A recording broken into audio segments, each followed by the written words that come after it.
Bienvenue sur cet épisode de nos parties de jeux de rôle enregistrées de Monster of the Week.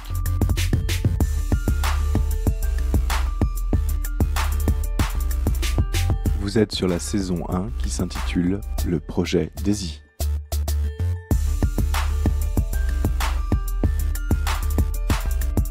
Afin de mieux apprécier ce podcast, nous vous conseillons d'écouter la présentation des personnages et de prendre les épisodes dans l'ordre.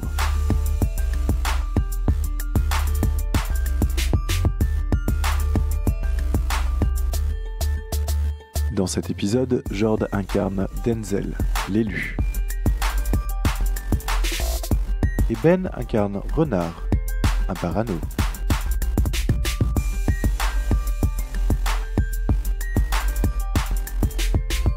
Je vous laisse maintenant profiter du podcast. Amusez-vous bien.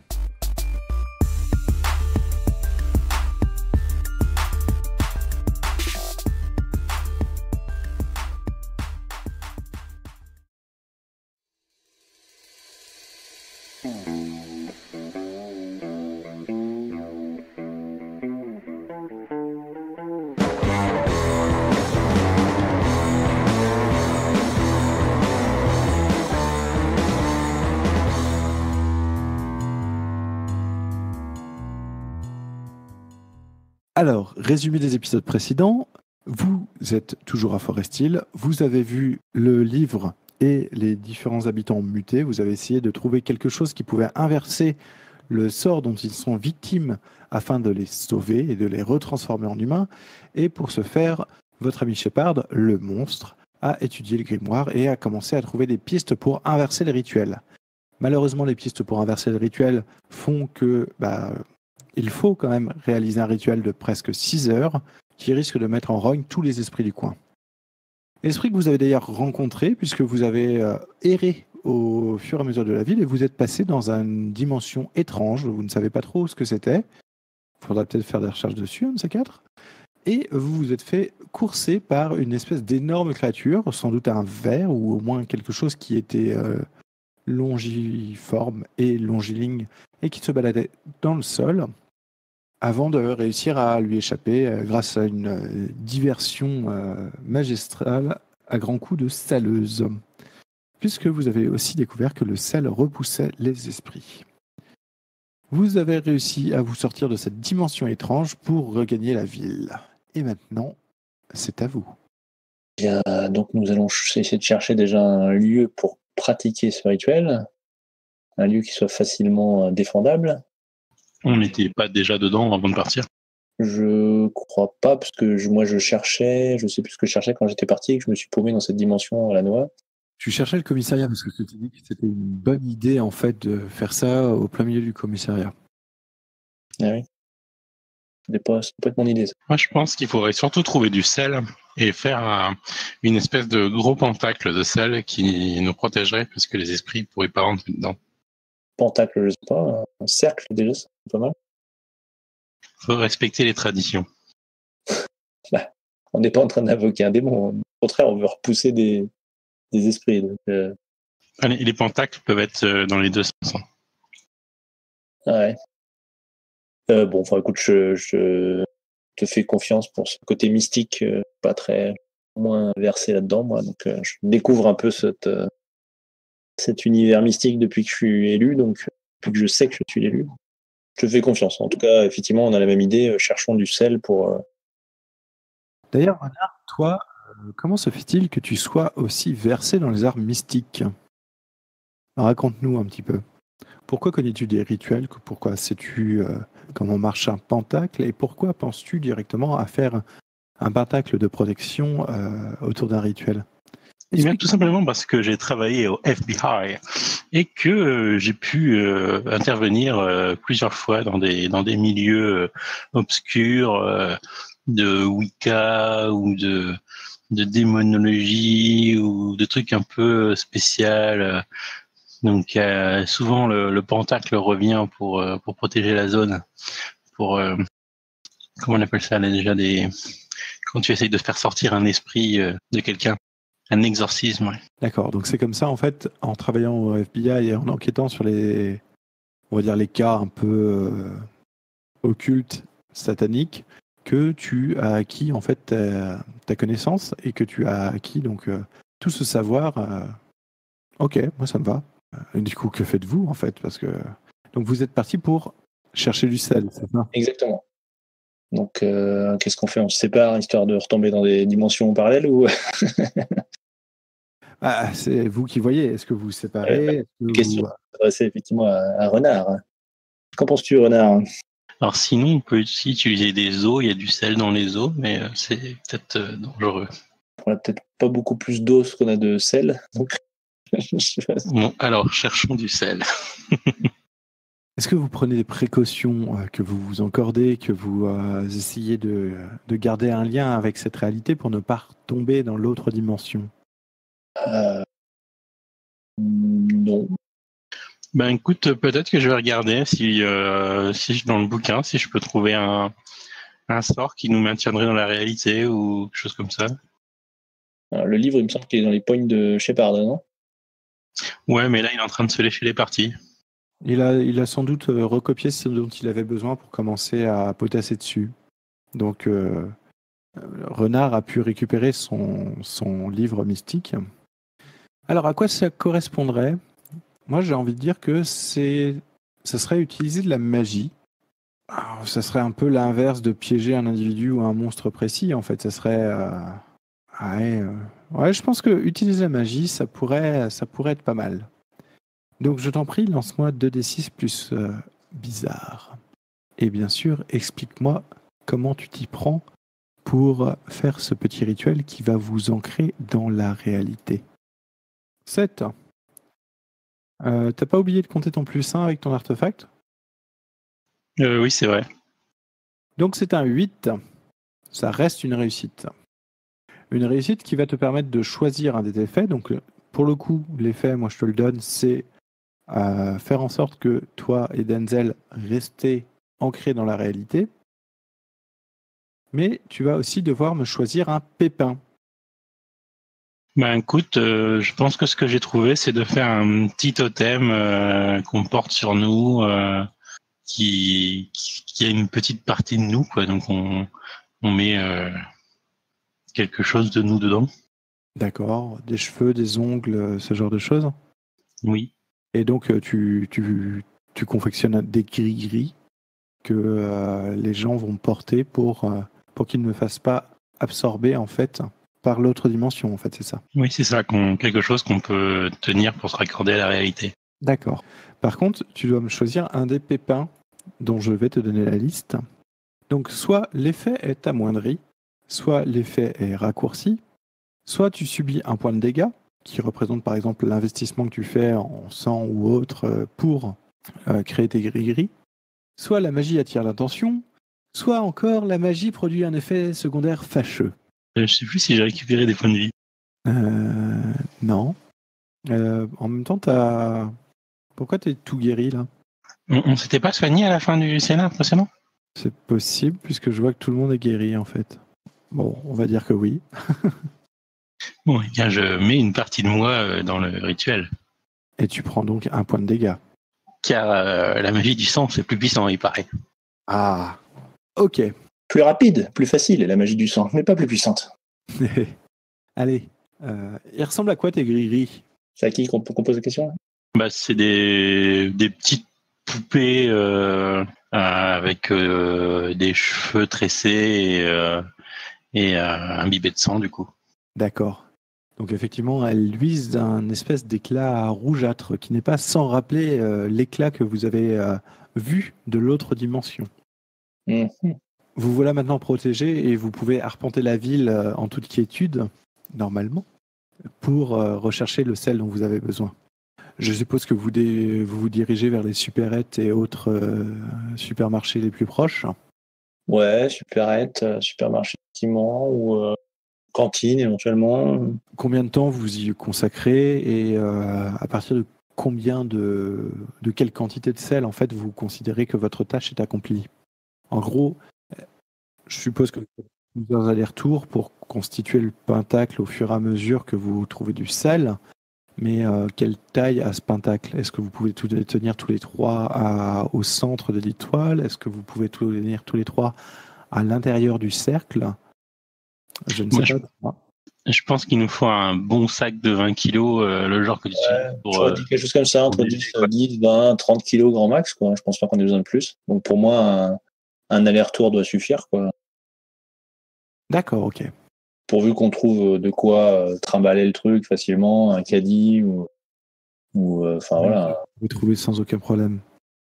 Voire même différents sacs de grosses selles dans les supérettes, et puis vous mettez tout ça dans. C'est quand même d'avoir une couche suffisante pour pas que ça s'envole à la moindre brise, mais pas non plus mettre 4 kilos au centimètre carré, quoi. Bien. Et du coup, le pentacle, vous le dessinez où? Donc l'idée c'était de faire fonder dans un commissariat, c'est ça Non, là pour le moment, vous êtes encore en pleine rue en fait. Parce que toi, tu étais parti pour chercher le commissariat, tu t'es planté dans une autre dimension. Et les autres, pour moi, vous étiez toujours à côté de l'endroit où tous les habitants mutants étaient tombés en catatonie en fait. Parce que vous les aviez tous pris et ligotés, plus ou moins, si je me souviens bien. Et pour moi, vous étiez resté à côté. Vous avez pas tout à fait. ou autre. Hein. Ou alors, est-ce qu'on trouverait pas une terre sacrée, genre une église ou quelque chose comme ça, pour renforcer le côté protection contre les esprits? Qu'en penses-tu, Renard? Je pense que c'est beaucoup plus facile de trouver une église que toute autre chose. Donc effectivement, vous pouvez vous diriger vers l'église de la ville de Forest Hill sans aucun souci. Eh bien, allons-y. En espérant qu'au contraire, ça n'attire pas les esprits. Mais... Oui, et puis faire des rituels de sang dans une église, c'est connu pour être la chose à faire. Personne parle de rituel de sang. C'est plutôt un truc peut-être de la lumière qu'on fait. On cherche à sauver des âmes en péril. C'est loin d'être malfaisant. Du coup, vous arrivez devant l'église de Forest Hill, qui est un grand bâtiment, mais qui est assez récent, construit tout en bois, puisque nous sommes dans une zone forestière. Et donc tout est en bois, blanchi, une charpente assez classique, d'une capacité, on va dire, d'une petite cinquantaine de personnes. Donc, je propose qu'on se mette près de l'hôtel, tout simplement, et qu'on pousse peut-être un peu des bancs, etc., pour faire une zone plane suffisante pour répandre le sel. Oui, Shepard s'assit sur l'hôtel, puis comme ça on peut se tenir autour de lui. Ok, pas de problème pour moi. Donc Shepard se met au centre sur l'autel. Vous dessinez le pentacle tout autour et du coup, en dessinant le pentacle, je vais vous demander de faire un petit jet de utiliser la magie. Et donc l'autre personne va filer un coup de main. Donc qui file un coup de main? Qui fait la magie? Et notre ami Renard. Ok, vas-y Denzel, lance-moi ton dé pour voir si tu peux donner un coup de main. Je t'aide magnifiquement, ami Renard. 10, donc ton aide confère +1 à son jet et tu n'es pas impliqué s'il se foire. Renard, je t'en prie, fais-moi un petit jet d'utiliser la magie en n'oubliant pas... Les +2. Pourquoi les +2? +1 pour le livre, +1 pour l'aide. Mais ça fait +2 là. Ouais, Plus Word. D'accord. De 2, ça fait 4. Ah ouais. Donc 15. Sacré jet. Ok. Donc sans aucun problème, tu traces un pentacle qui va normalement empêcher les esprits d'entrer. Je fais un petit signe de la croix quand je termine. Ça me paraît, tu sais, le geste à faire. God bless America. America's first. Donc Shepard, au centre de ce pentacle, commence son incantation et vous vous installez tranquillement puisque vous savez que ça va prendre du temps, parce qu'il y en a pour 6 heures. Donc la première heure, tout semble calme, tout semble correct. Arrivé à la deuxième heure, par contre, vous entendez le vent qui forcille à l'extérieur de l'église et vous entendez les volets des différentes maisons autour de l'église, ainsi que ceux de l'église qui sont en train de battre contre la paroi des bâtiments. Faites-vous quelque chose de particulier? Ouais, on sortirait bien du cercle pour poser des bancs en travers de la porte, en fait, de consolider un petit peu les ouvertures pour éviter que le vent ne s'engouffre dans l'église. Eh bien, tu vas me faire un petit jet d'agir sous la pression. Je pense que tu veux cocher une case expérience. La dernière, hop. Alors que tu sors du cercle pour commencer à entasser des bancs devant la porte, tu t'aperçois qu'en fait le battement des volets et tout ça n'était qu'un piège justement pour te faire sortir du cercle, et tu te prends un coup magistral qui t'emmène rouler par terre jusqu'à l'hôtel presque. La bonne nouvelle, c'est que en tant qu'élu et avec ta capacité invincible, tu ne prends pas de dégâts. La mauvaise nouvelle, c'est qu'en roulant à travers le sol comme ça, tu as enlevé une partie du pentacle de sel. Que faites-vous? Du coup, que fais-tu toi, renard, quand tu vois ça? J'essaye de combler le cercle. D'accord. Tu vas me faire un petit jet, donc, du coup, de agir sous la pression. Ce qui est cool. C'est cool. Je ploie sous la pression. Je vais utiliser un point de chance. Attends, parce que là, c'est mort. T'as cramé toutes tes chances, t'es malade. Mais non, je l'ai dit de toute façon, il faut que faut que je vois mon personnage comme quelque chose d'un peu court. Enfin, de fini, quoi. Il va mourir. Écoute. Attends, c'est pas un dieu ou un mec avec des pouvoirs vulnérables, machin. C'est un parano. Voilà, ça va. Non, mais tu commençais à répandre le sel pour clore le cercle, quand tout à coup, pareil, tu t'es pris un coup et... non, il a craqué un point de chance, il a fait 12. Ah, t'as craqué un point de chance? Oui. Ah, j'ai pas entendu du tout. Ouais, c'est pour ça qu'il a répondu derrière. Je lui disais, bah non, on craque pas un point de chance pour ça, quoi. Mais si, il veut craquer un point de chance. Ok, donc tu pensais que la bourrasque d'esprits vengeurs qui te tournait autour allait t'arracher quand miraculeusement tu arrives à fermer le cercle avec le sel et tout le vent autour de toi se calme et les esprits te laissent tranquille. Par contre, ils semblent toujours s'agiter en dehors du cercle. Au bout de la 3e heure, le ciel commence à devenir de plus en plus sombre. Vous entendez le tonnerre et les éclairs dehors. Les volets ne battent plus contre les bâtiments puisqu'ils ont été arrachés depuis bien longtemps. Et vous commencez à sentir toute l'église remuer. Faites-vous quelque chose? Un peu calmé, là. Pour l'instant, je suis plutôt dans l'expectative et je me tiens prêt, mais voilà. Je prie. Ok. Arrivé à la 4e heure, là, vous commencez à vous rendre compte que une partie du toit de l'église s'envole, que la pluie tombe et menace de mouiller et d'emporter le sel.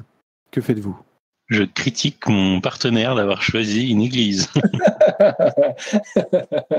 J'ai pas choisi, j'ai proposé une église.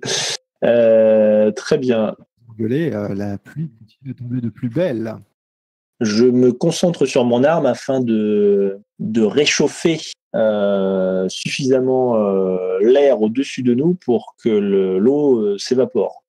Ou du moins, voilà, pour atténuer la pluie et que la pluie qui tomberait sur le cercle soit plus fine, voire disparaisse totalement. Ok, alors ton arme magique, potentiellement, pourquoi pas? Elle pourrait faire ça. Par contre, là, je vais te demander d'utiliser la magie quand même, parce que ça me semble... Ça va être probablement une complète réussite. Peut-être qu'un peu d'aide de la part de quelqu'un pourrait compenser. Je me concentre sur son arme aussi, avec mon livre. Là, en fait, il est parti pour faire son truc tout seul, un peu. Hein. Bien. Donc, en termes d'effet, qu'est-ce qu'on pourrait dire? Ouais, c'est une chose qui dépasse la limite humaine. On est d'accord? Oui. Par contre, il va falloir que tu me trouves un pépin. Trouve un pépin. Eh ben. Est-ce que l'effet est amoindri ou raccourci? Est-ce que tu subis un dégât? Est-ce que la magie attire l'attention d'autres choses encore? Ou est-ce que la magie produit un effet secondaire fâcheux? Alors, je verrais bien que justement la chaleur qui est propagée soit trop importante et affecte au minimum moi aussi, voire mes camarades peut-être. Ou que ça a fait, ou que ça amène l'attention d'autres choses, mais je vois pas trop ce que ça peut apporter. Je vois bien une espèce de bulle de chaleur qui nous affecte tous en fait, peut-être, ou qui me fasse des dégâts. Je tiens à mon âme, c'est bien trop chaude, même pour moi. Quel type de pépin tu veux? Et si tu as une idée du pépin, sinon je prends la suite. C'est comme tu veux. Tout devient tellement chaud que moi-même, limite mes vêtements prennent feu. Enfin voilà, je me prends un dégât quoi. Ah, tu te prends un dégât. Sans protection évidemment. Peut-être pas, oui. Enfin, Donc le pépin, ça serait tu prends un dégât. Donc c'est pas forcément que tout devient tellement chaud, c'est peut-être ton épée qui chauffe tellement que tu te brûles la main ou quelque chose dans le genre. Voilà. Alors, Parce que c'est vrai que si tu te retrouves avec tes vêtements qui prennent feu, techniquement ça va être un peu plus d'un dégât. Quoi. ouais, bon. Je te laisse juger. Enfin, je te laisse. Ah ouais, non, y a pas de souci. Bah écoute, si tu me dis que tu prends un dégât, je t'en prie, vas-y, raconte-moi ce qui se passe réellement pour que tu repousses la pluie et que tu prennes un dégât. Donc je me concentre sur mon arme en la levant vers le ciel pour donc, une espèce d'aura de chaleur qui s'en dégage, certainement un petit peu ressenti par mes camarades, mais que je prends relativement de plein fouet. Et effectivement, mes bras s'engourdissent et commencent à chauffer très très fort, mais je tiens bon pour sauvegarder notre pentacle et du coup, voilà, mes mains me brûlent atrocement. Ok, moi ça me va. Parfait. Donc du coup, effectivement, tu luttes comme ça. En fait, ça prend pas mal de temps. Du coup, c'est pour ça que tu te retrouves avec les mains brûlées, quoi. Bien. Donc la pluie semble s'arrêter alors que le ciel est toujours très sombre et que le tonnerre gronde tout autour. Mais est-ce bien le tonnerre ? Arrivé à la 5e heure, le tonnerre gronde de plus en plus fort. Pour le coup, le bâtiment commence à vibrer. Faites-vous quelque chose. J'essaye de voir qu'est-ce qui pourrait faire ce bruit. Est-ce que c'est, comme tu dis, est-ce que c'est vraiment le tonnerre ou est-ce que c'est autre chose qui pourrait venir à nous? J'interroge Renard. Qu'en penses-tu? A-t-on affaire à du mauvais temps ou à autre chose? Que sais-tu des esprits? Est-ce qu'on aurait pu appeler un super esprit qui marcherait vers nous en écrasant tout sur son passage? Je ne sais pas. Un Saint-Esprit? Il ne devrait pas être en colère. Si c'était le cas. Non, mais à part appeler un Saint-Esprit, je ne sais pas. Ah, tu voudrais appeler un Saint-Esprit pour se protéger, c'est ça? Après, on ne sait pas quel est le danger, donc j'essaye de deviner quel est le danger qui nous menace. Donc ça serait Évaluer une situation qui craint. plutôt enquêter sur un mystère. Enquêter sur un mystère. De quel genre de créature s'agit-il, par exemple ? Oui. Oh, c'est quoi ce 1+1? En faisant très attention, sans trop sortir du cercle, ou alors en restant très à portée pour pouvoir rentrer dedans rapidement, tu commences à regarder un petit peu ce qu'il y a à l'extérieur. Quand tout à coup les portes de l'église s'ouvrent à la volée, une silhouette féminine, tout en combinaison de motard avec un casque de moto, apparaît et lance un objet dans votre direction. Que faites-vous ? Vu mon résultat, je le prends dans la tronche. Non, bah c'est la conséquence de ton résultat. Donc, que fais-tu ? Et toi, Renard, que fais-tu ? Je tire dessus. Sachant que l'objet est vraiment dirigé vers le centre du pentacle et donc vers Shepard. Je m'interpose. Moi, je tire dessus. Je m'interpose pas entre Renard et la silhouette. Je m'interpose sur le chemin de ce qu'elle jette sur nous. Parce que je l'imagine, vous visez peut-être plus le cercle. Alors, je viens d'avoir 2 réponses. Toi, tu m'as dit je m'interpose, genre s'il y a un objet, je le prends dans les dents. Ouais, voilà, c'est ça. Et Renard vient de me dire je tire dessus. Plutôt avec mon épée en avant, hein, tu vois, j'essaie de le dévier, quoi. Je veux pas forcément me prendre dans la figure non plus. Je sais bien. Mais Renard vient de me dire je tire dessus. Donc, en fait, tu risques de te prendre l'objet de face et le coup de feu de Renard de dos. Peut-être. Donc, peut-être qu'il va falloir que vous restez là-dessus. Encore une fois, l'idée n'étant pas de m'interposer entre Renard et la silhouette. Hein. Ah non, mais Renard, tu tires sur l'objet, c'est bien ça que j'ai compris. Oui. Ah non, il tire sur la silhouette. Ah non, sur l'objet, tu tires. Non, l'objet. Ah, sur l'objet. Ah, j'avais pas compris. D'accord, et ben voilà. Très bien. C'est ce que j'ai compris. Renard, tu... D'accord. Oui, je tire sur l'objet pour l'empêcher d'arriver. D'accord. Donc là, il va y avoir un... Plutôt héros, quoi. Très bien, donc j'assume. Hein, Bon. Ok, bah écoutez, je vais vous demander un jet d'agir sous la pression, tous les deux, et puis on va voir ce qui se passe. Hein. J'aurais envie de dire que je vais donner la priorité d'action à celui qui fait le plus grand résultat. Ouf. Ça aurait pu être pire. On s'en sort pas trop mal. C'est ça. Du coup, Denzel, toi, tu as réussi à t'interposer, donc tu as dévié l'objet. Tu t'es aperçu que c'était une grenade qui tombe à quelques dizaines de centimètres de tes pieds, et tu te prends un tir dans le dos, en fait. Donc, Renard, tu tirais sur l'objet, Denzel l'a dévié, et quand tu as compris que Denzel avait dévié une grenade, tu es très content d'avoir tiré sur Denzel plutôt que sur la grenade. L'idée, c'était de tirer avant qu'elle arrive, mais bon. Tu fais combien de dégâts? C'est 3 de dégâts avec ton flingue? Oui. Oh, ça va, t'encaisses. Oui, c'est clair. Du coup, il y a une grenade dégoupillée à tes pieds, Denzel. Que fais-tu? Je shoot, enfin, je shoot. Je vais te redemander un petit agir sous la pression. Pas la rater. Joli. Donc tu dégages la grenade, je t'en prie, dis-moi. Eh bien, je shoot dans la grenade qui doit rouler vers les bancs, certainement. Je ne vais quand même pas dire que je shootais vers la silhouette, c'était pas le cas. Donc, elle Tu va pourrais rouler. esquiver et la grenade serait partie dehors. Elle roule vers les bancs et doit exploser dans un coin de l'église. D'accord.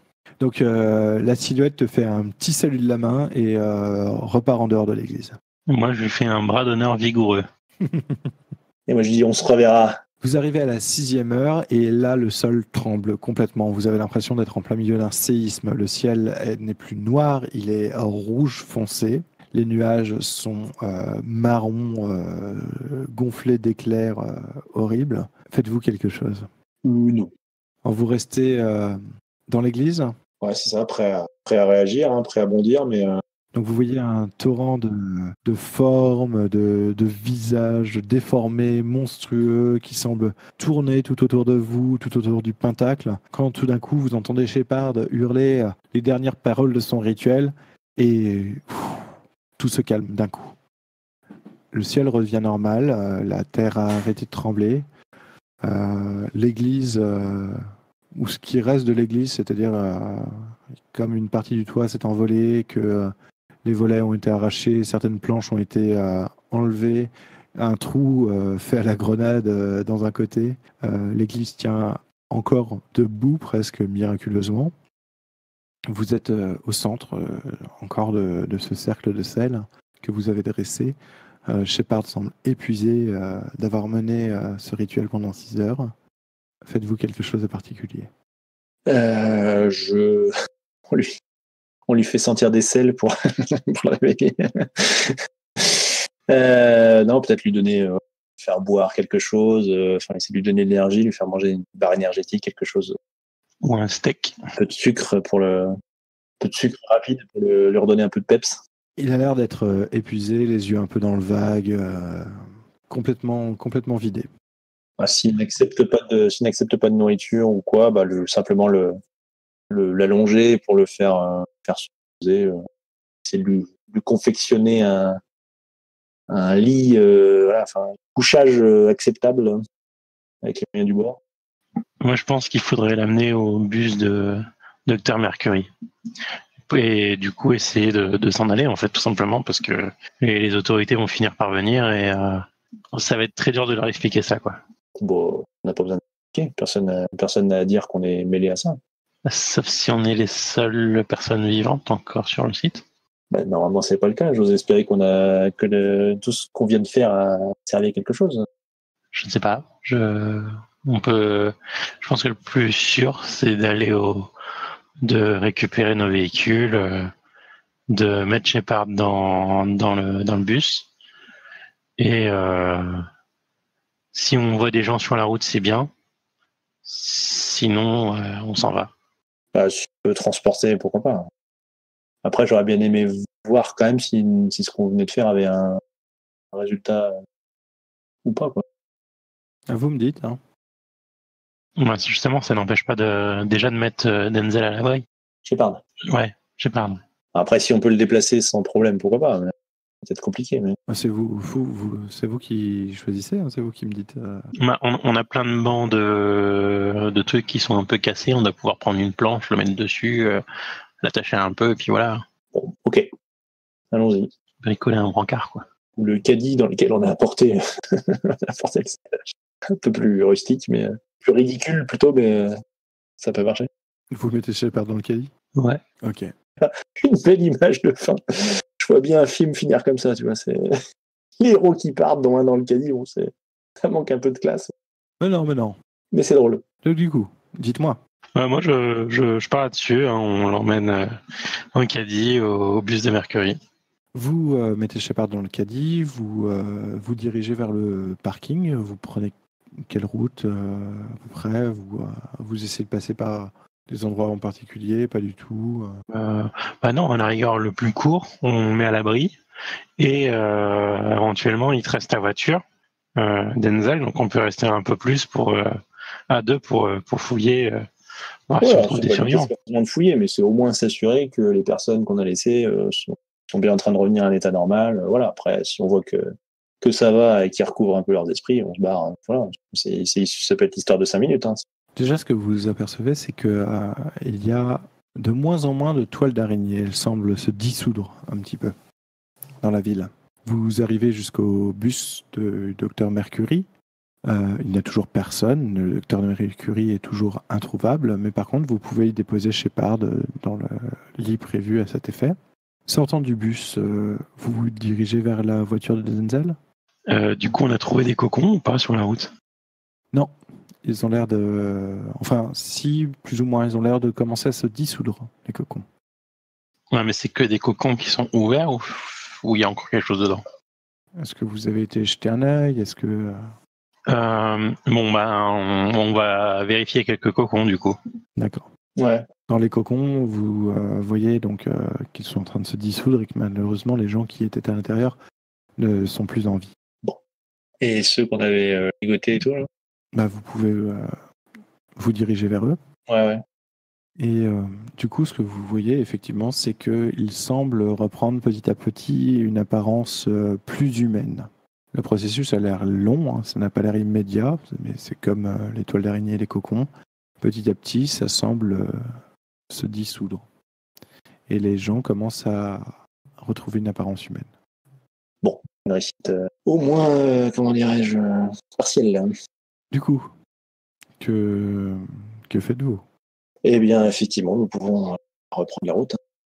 Bien, je mets mes lunettes de soleil et je marche en roulant des mécaniques jusqu'à la voiture.